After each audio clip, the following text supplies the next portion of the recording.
అందరికీ నమస్కారం. Welcome to Arun blogs. రీసెంట్‌గా తెలంగాణలో ఒక కాంట్రవర్సీ అయింది. అదంతా పాపులర్ కాలేదు. నేను కూడా అక్కడక్కడ పోస్ట్‌లు, చిన్న న్యూస్ చూశాను. ఏంటంటే హైదరాబాద్‌లో, సైదాబాద్‌లో సక్సెస్ అనే స్కూల్‌లో హిందూ విద్యార్థినులకు కల్మా చదవమని హోంవర్క్‌గా ఇచ్చారంట ముస్లిం టీచరు. సో, ముస్లింలకు సంబంధించిన కల్మాని హిందూ స్టూడెంట్స్‌కు హోంవర్క్‌గా ఇవ్వడం అనేది ఖచ్చితంగా తప్పు. సో, అది గమనించిన విద్యార్థిని పేరెంట్స్ స్కూల్‌కెళ్ళి గొడవ చేశారు, అడిగారు. సో, అది బయటకొచ్చిందనమాట న్యూసు. దాంతో హిందూ సంఘాలు గానీ, లేదంటే బీజేపీ వాళ్ళు గానీ చాలామంది రియాక్ట్ అయ్యారనమాట. సో, ఏదైతే టీచరు హిందూ స్టూడెంట్స్‌కు కల్మా చదవమని చెప్పి ఇచ్చారో అది ఖచ్చితంగా తప్పు. అలా ఇవ్వకూడదు. యెస్, అన్ని మతాల్ని అందరూ గౌరవించాలి. అలా అని చెప్పి రుద్దకూడదు. రుద్దడం ఖచ్చితంగా తప్పు. ఇది ఒక విధంగా మత మార్పిడులకు ప్రోత్సహిస్తున్నట్లుగా ఉంది. సో, ఇదైతే తప్పు.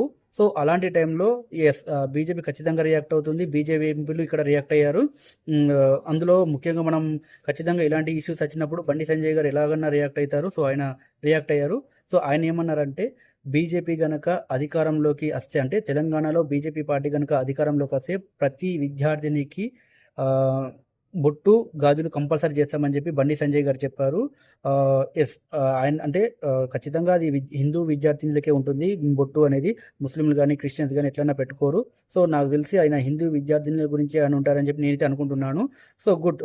నాలాంటి వాళ్ళు కూడా సపోర్ట్ చేస్తారు. బొట్టు, బ్యాంగిల్స్ అనేటివి మ్యాండేటరీ అనేది యెస్, మన కల్చర్‌ని చిన్నప్పటి నుంచే మన వాళ్ళకి నేర్పడం అనేది ఖచ్చితంగా మంచి విషయము. కాకపోతే ఈ ఈ విషయం కంటే ముందు కూడా, అంటే బీజేపీ అధికారంలోకి వచ్చాక ఇలాంటివి చేయొచ్చు. వాళ్ళు అధికారంలోకి రాకపోయినా సరే కొన్ని విషయాలు చేయొచ్చన్నమాట తెలంగాణలో. ఏంటంటే ఈ చాలా స్కూళ్ళల్లో, గవర్నమెంట్ స్కూళ్ళల్లో అమ్మాయిలకు టాయిలెట్స్ లేవు అన్నమాట. ఉన్నా గానీ లైక్ ఓన్లీ టాయిలెట్ ఎళ్ళడానికే ఉంటుంది గానీ వాష్‌రూమ్స్ లేవన్నమాట. సో, టాయిలెట్ ఎళ్ళడానికే ఉంటుంది గానీ బాత్రూమ్ ఎళ్ళడానికి ఉండదన్నమాట. లాట్రిన్ ఎళ్ళడానికి బాత్రూమ్ లేదు. సో, కొన్ని చోట్ల 2 లేవు. చాలామంది విద్యార్థినులు ఇంటి దగ్గర వాష్‌రూమ్ ఎళ్తే మళ్ళీ ఇంటికొచ్చాకే వాష్‌రూమ్ ఎళ్తారు. అబ్బాయిల స్కూళ్ళలో కూడా చాలా లేవు. కాకపోతే అబ్బాయిలేంటంటే ఎక్కడో ఒక దగ్గర కానిచ్చేస్తారు. కొంచెం షేమ్‌గా ఫీల్ అవ్వరు. అమ్మాయిలు అలా కాదు కదా! ఖచ్చితంగా ఫీల్ అవుతారు. షేమ్‌గా ఫీల్ అవుతారు. వాళ్ళు బయట ఎళ్ళలేరన్నమాట.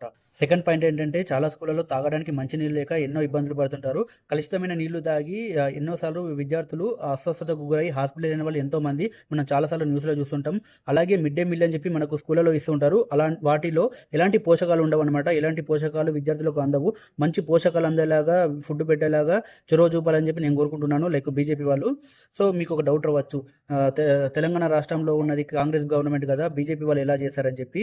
యాక్చువల్లీ విద్య అనేది ఉమ్మడి అంశము. సెంట్రల్ గవర్నమెంట్, స్టేట్ గవర్నమెంట్ కలిసి కంబైన్డ్‌గా నిర్వహిస్తారనమాట.